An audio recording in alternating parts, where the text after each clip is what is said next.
Hey everyone, Rob here from Gunfather Milsim, and today in part 2 of my sling series, we're going to talk about 2-point slings. Now, 2-point slings are kind of a more traditional sling style, sling model, kind of older sling design. It gets its name from it attaching to the rifle at 2 points, usually the front and the back. Old school 2-point slings didn't really have a lot of adjustment in them on the fly. You just kind of set a length, and that's where you sat with it, and that's where you used it.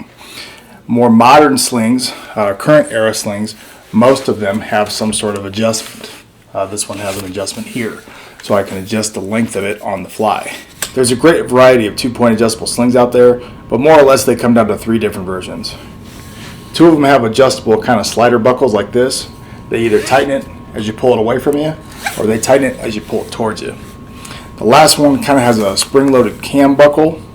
Thing looks like this, and this one, it'll leave a little tail on there, and you'll pull it out, and it'll tighten up really quick, and you can get it really tight. Problem is it leaves this tail out there hanging around, and these things can kind of be a little bit difficult to loosen up. It just takes a little bit of a different technique. Now, natural question is, which is best? It's up to you. It really comes down to personal preference. Gear is very personal. Some people like one, some people like the other. You just got to kind of look around and see what you like. Personally, I like the sliding buckle, and I like it tightening it as I pull it away. That's why the slings that I make and the slings that I sell at my store, that's what I have on my 2-point slings. This kind of buckle here, as you pull it away, tightens up. If you want to loosen it, just grab that same buckle, pull it back real quick, and you have that fast adjustment. Let's talk about mounting your 2-point sling real quick. Now on the stock end, you can mount it on either side of the stock. People have opinions on which is better, which is worse. Obviously, I have this one mounted on the outside. It tends to sit flat to my body that way. I'll be brutally honest. I've mounted it both ways, and I've never really seen a big difference with one or the other. Some people are more passionate about than that, but it really comes down to personal preference. This one is attached via a QD attachment and the QD mount on the outside. Other people just use the webbing and just web it through the stock. One is not better than the other. The webbing is just more permanently attached. They both work pretty much the same. One thing I will tell you, if you're going to use QDs, use good ones, use reputable ones. They should cost you at least $10. They're a little expensive, okay? This is a Magpul one. They cost about $15. You also want to use a good stock, a good reputable stock.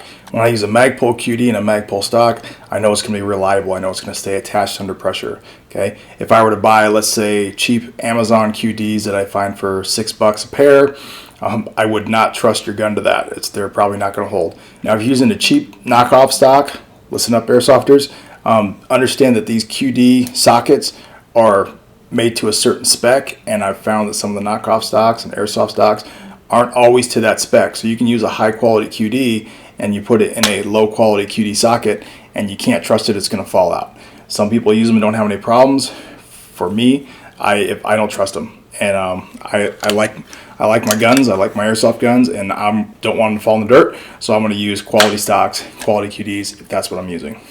Now, as far as where you attach the front point of the sling, it's kind of up to you. Anywhere on this forend is fine. I generally have mine a little bit further back or midway. I've seen a lot of guys put them out here. It's personal preference. You can attach them with a QD mount. Personally, I like using HK hooks because they're really fast and they're reliable. That's just me. Once again, personal preference. Let's talk about the pros of a 2-point sling. First pro is it keeps the weapon really secure and really tight to your body. These are great for doing everything other than fighting with the gun. Okay, so like let's say I gotta go jump over a fence, I gotta pick something up, I gotta carry something, I gotta climb up a wall, I gotta do medical aid on somebody. 2-point slings are great because they keep the weapon tight to your chest and they keep it out of the dirt. And I can take a knee right now and the muzzle's not going to go in the dirt because it's up so tight on my body.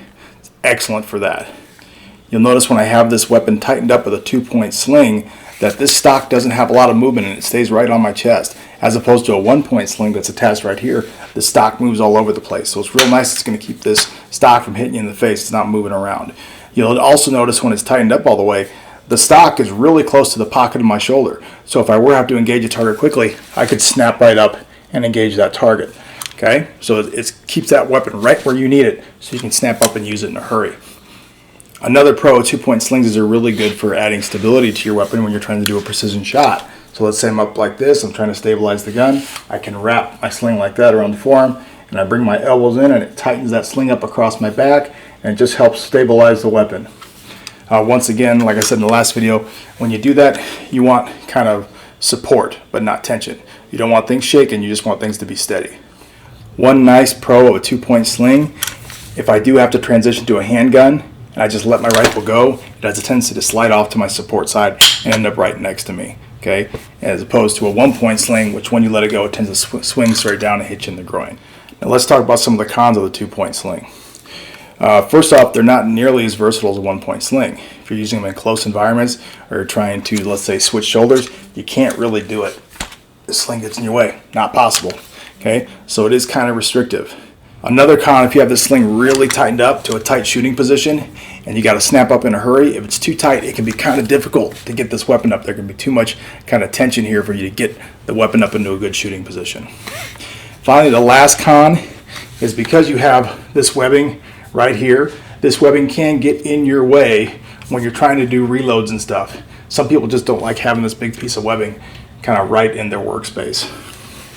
Quick pro tip, if you want a little more versatility out of your 2-point sling, when deploying your rifle, you can swim out of the sling like so it ends up on either side of your neck. This way, it's essentially a 1-point sling. It makes it a lot more versatile and a lot more easier to use in close-in spaces. So what are my personal thoughts on 2-point slings? As a SWAT officer who works in a lot of CQB environments, I like that versatility of the 1-point sling. I prefer that. However, when I'm doing kind of more sniper-oriented operations with heavier weapons, like this SPR with this 1-6 LVPO on it, I prefer a 2-point sling because I like that support and I like the ability to wrap up that sling to get a more accurate shot. So it really comes down to what's the mission I'm doing that day, what's the weapon system for as far as which I'm going to pick, whether it be a 1-point or a 2-point sling. Alright, 2-point sling tutorial over. Now I'm going to do a little bit of shameless self-promotion. Some of you are asking, Rob, how do you know so much about slings? Well, it's not only from my profession, but also because I own a small sling company called Daisho Tactical. Up until now in this video, I've been using this sling right here. This is my 2-point sling. It has no bungee section. It's an adjustable 2-point sling, and it's one of my favorites. Now I also sell a 2-point bungee sling. It's just like that other sling, except it has about a 10-inch section of bungee right in the middle of it. So why would I want a section of bungee in my 2-point sling? Well, it gives me flexibility. If you recall earlier, I said one of the cons of the 2-point sling is if you have it tightened all the way up and you're trying to snap into a shooting position quickly, it can be too tight. With that section of bungee in there, it's never too tight. I can always gain that extra inch or two I need to get in my shooting position.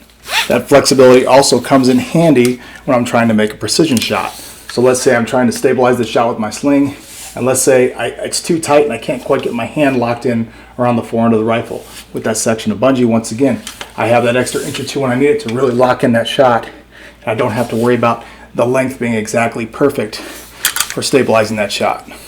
So that's all I got on 2-point slings. If you like my content, please like, subscribe, hit the bell. You know how YouTube works. Better yet, support my content by buying some merchandise. Go to daishotactical.com. That's my web store. That's where I sell slings. That's where I also sell merchandise for the channel. You can buy Gunfather Milsim patches. They look like that in a variety of colors, or you can pick from a variety of slings that I sell there. Thanks for watching.